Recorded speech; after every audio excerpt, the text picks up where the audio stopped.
God never created death. God never created Satan. Even if I see a naked man, I won't be tempted. But if I see a naked woman, I'll be tempted. The tree of the knowledge of good and evil grew out of the ground. Moses was using a parable to communicate spiritual realities. That's why believers don't die. Believers sleep. Moses preached two messages: law, Christ, choose.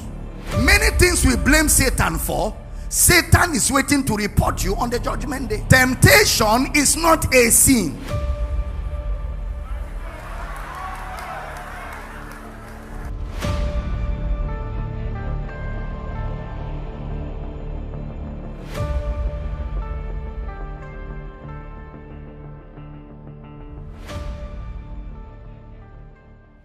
Know that in Genesis chapter 2 verse 16, put it up, Genesis chapter 2 verse number 16, and the Lord God commanded the man, saying, of every tree of the garden thou mayest freely eat. Next verse. But of the tree of the knowledge of good and evil thou shalt not eat of it, for in the day that thou eatest thereof thou shalt surely die. The day you eat, you shall surely die.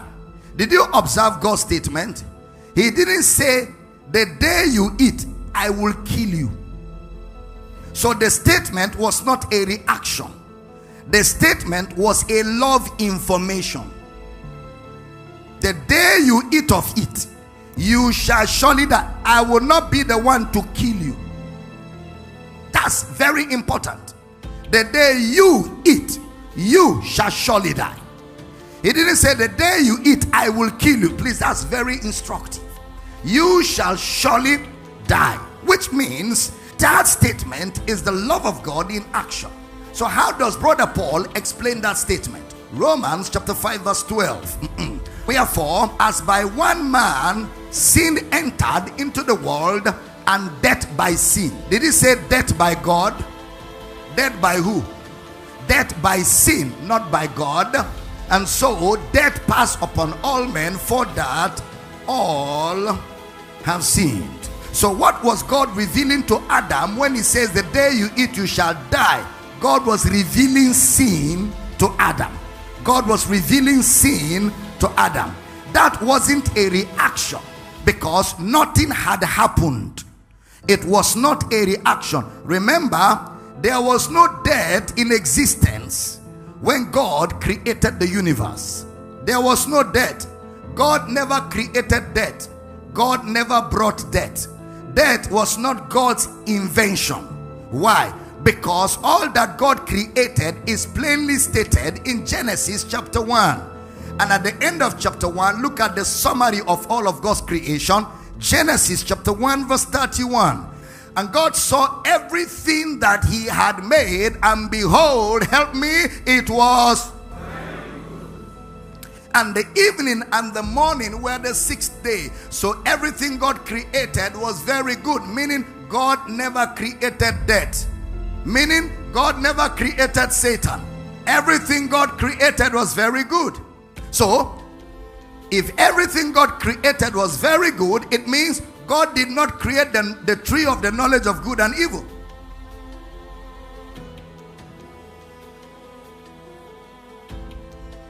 So where did the tree of the knowledge of good and evil come from? It grew up from the ground.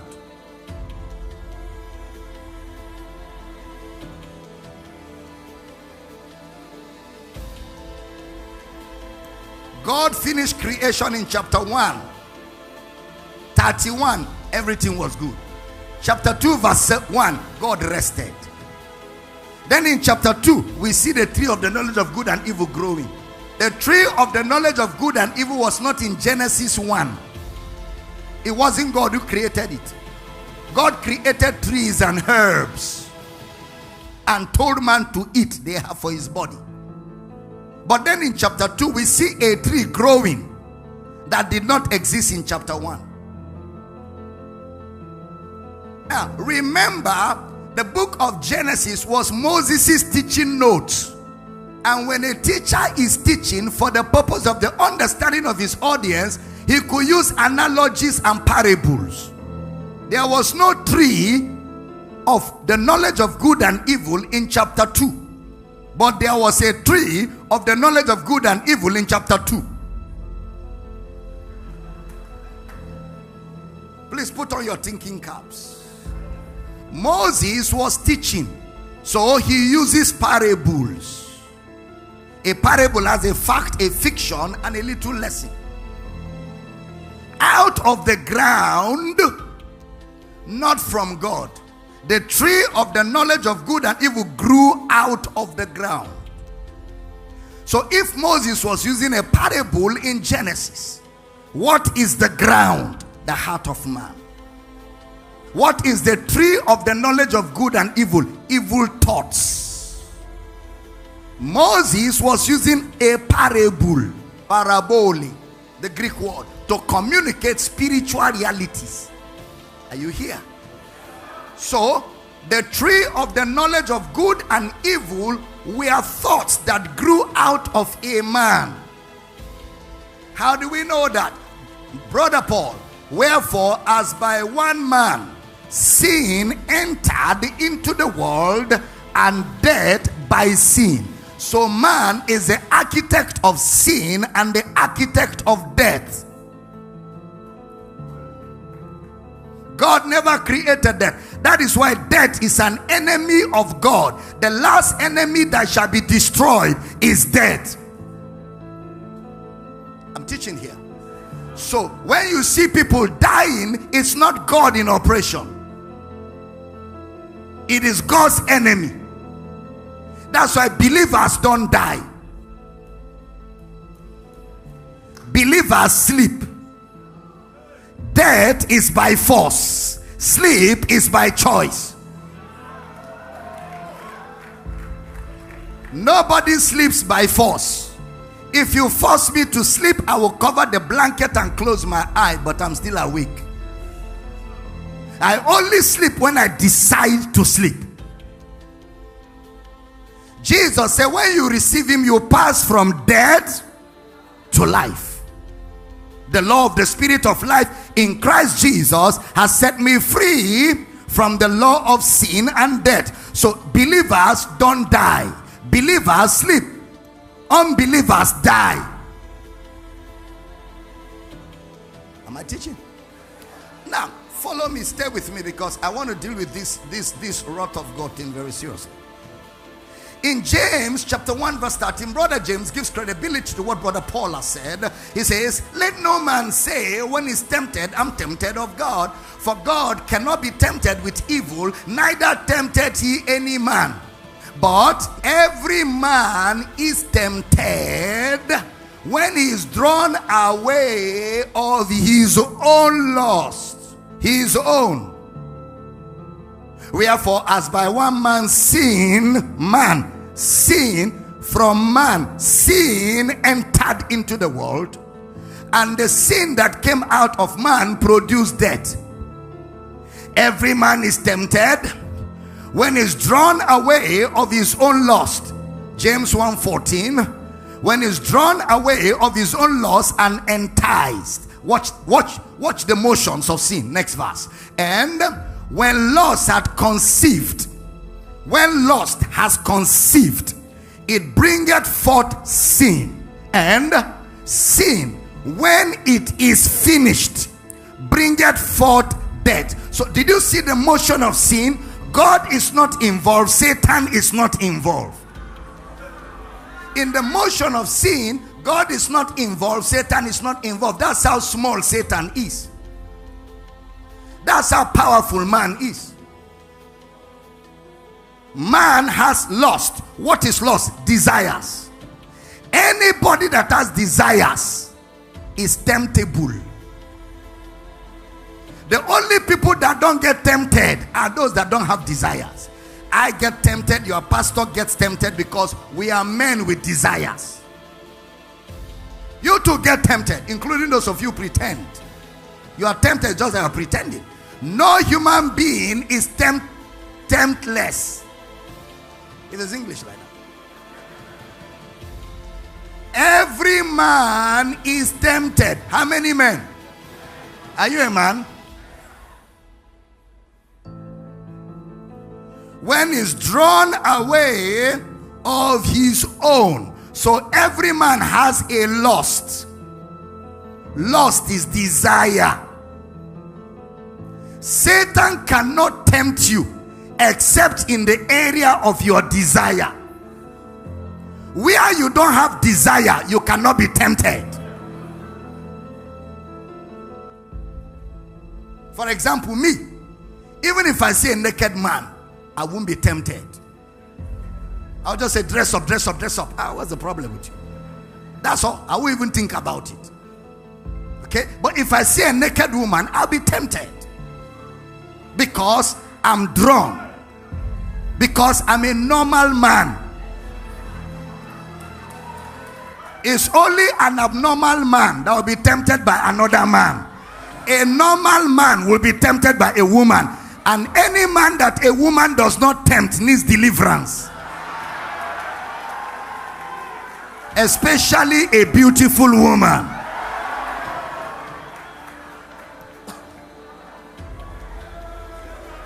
You know, it's only me that can tell you this kind of thing, right? Yes. Every man is tempted. Are you a man? Yes. Temptation is not a sin.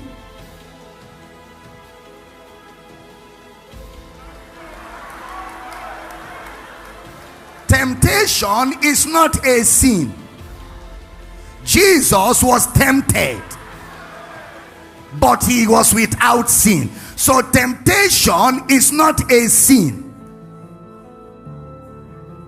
Every man is tempted when he's drawn away of his own lust. So when I am tempted and I dwell on it and I stay on it, it will give birth to a child called sin. But if I'm tempted and I don't stay on it and I move away from it, it will not produce a child called sin. So therefore it cannot produce death. If I see a beautiful woman, wow, wonderful, I take my eyes away, I move on. I was tempted, but I did not allow it to draw me. When a woman sees a handsome man and she goes like, wow, and she takes her eyes off, she's tempted but did not yield. So the temptation did not draw her. So therefore it didn't have time to conceive. Because before it conceived, he was distracted. I'm teaching here.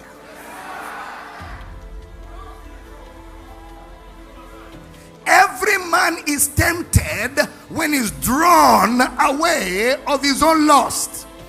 Then when lust has conceived, so the lust must have time to conceive. When you now sit down and calculate, how am I going to carry it out? You calculate and plan and strategize. That's conception period. Then when you have strategized, it is when you execute the strategy that it is called sin. And once it produces sin, you can't stop the process. It is not God, it is not Satan. Because when you yielded to the temptation, you produce a child called sin. And sin can never be alone. It comes with death. It's not God that killed you. God didn't even know you were dying till his attention was called. You use your hand to trigger the action. You sat down, you meditated, you thought over it, you strategized, you planned, you even prayed for it to work. Then you took a step by faith, and then you set the machinery in motion. Then when it is about to kill you, God now discovered and stepped in. So the only part that God plays in mercy is to interrupt the process. Somebody say, if God knows that Adam will have sinned, why did he create Adam? He created Adam because also within Adam, he put in Adam the ability to decide to sin and the ability to decide not to sin, and gave Adam the freedom to make the choice. But listen carefully, everybody. You made the choice, but you don't determine the outcome of the choice. So you have a free will, but your will is not that free. You have a free will, but your will is not that free. It is free in the sense that you will make the choice, you will make the decision, but it is not free in the sense that you do not determine the outcome of that decision. The outcome is beyond your power, but the choice is within your power. So when thinking of the choice, go beyond the choice. Think of the outcome, because the outcome can live with you for the rest of your life. It's not God. Every man is tempted when he is drawn. It's not Satan. Many things we blame Satan for, Satan is waiting to report you on the judgment day. So, even the one he decided he blamed me, God, is it fair? I'm teaching good. Give me a few minutes. Let me push this a little more. Now, so the Bible tells us that it is by the law you have the knowledge of sin. Look at Romans chapter 5 verse 13. Romans chapter 5 verse number 13. For until the law, sin was in the world, but sin is not imputed when there is no law. Yeah. Until the law, sin was in the world, but nobody was held accountable and nobody was guilty. That's why Abraham could sleep with his house girl and stand up and still be happy, because it was normal in their culture for a man to have more than one wife. There was no law to define what is right and what is wrong. So everything was okay. Even though it was a sin, but there was no law. If there's no traffic light, you can speed freely. But the moment they introduce a traffic light and it is on red and you pass the same place, you have broken the law, you'll be arrested. Before you were passing, nobody stopped you, nobody arrested you. But now you are arrested because there's an introduction of traffic light, which is law.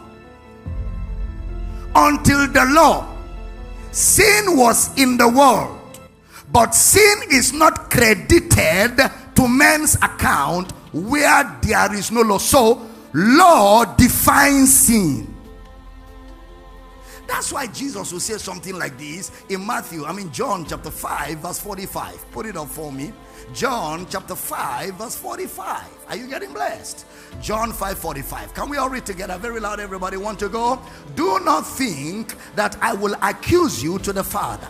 There is one that accuseth you, even Moses, in whom you trust. How does Moses accuse you? Through the law. For the law was given by Moses. So the accuser of the brethren is not Satan. The accuser of the brethren is the law of Moses. The law of Moses is accusation. Then look at what Jesus will now say in that John chapter 5 verse 46. Let's read together, everybody. John 5:46. 1 to go. For had you believed Moses, you would have believed me. Why? For the way you're reading, you're not reading like you have some life inside you. Can I hear you read like you have some life in by else? I want to go. For had you believed Moses, you would have believed me. Why? For he wrote of me. You just say we trust Moses. That's why he's accusing us. Then now again you say we should believe Moses, for he wrote of you. Why does this sound like a contradiction? No, there's no contradiction. What Jesus is saying is that Moses in Genesis, Exodus, Leviticus, Numbers, Deuteronomy wrote two things. He wrote two things. So Moses preached two messages. He preached the law which accuses, and he preached Christ who justifies. The choice is yours. Law, Christ, choose. That was Moses' message. So the job of the preacher today is, when he reads the book of Moses, he rightly divides the law from Christ. He trashes the law and feeds God's people Christ.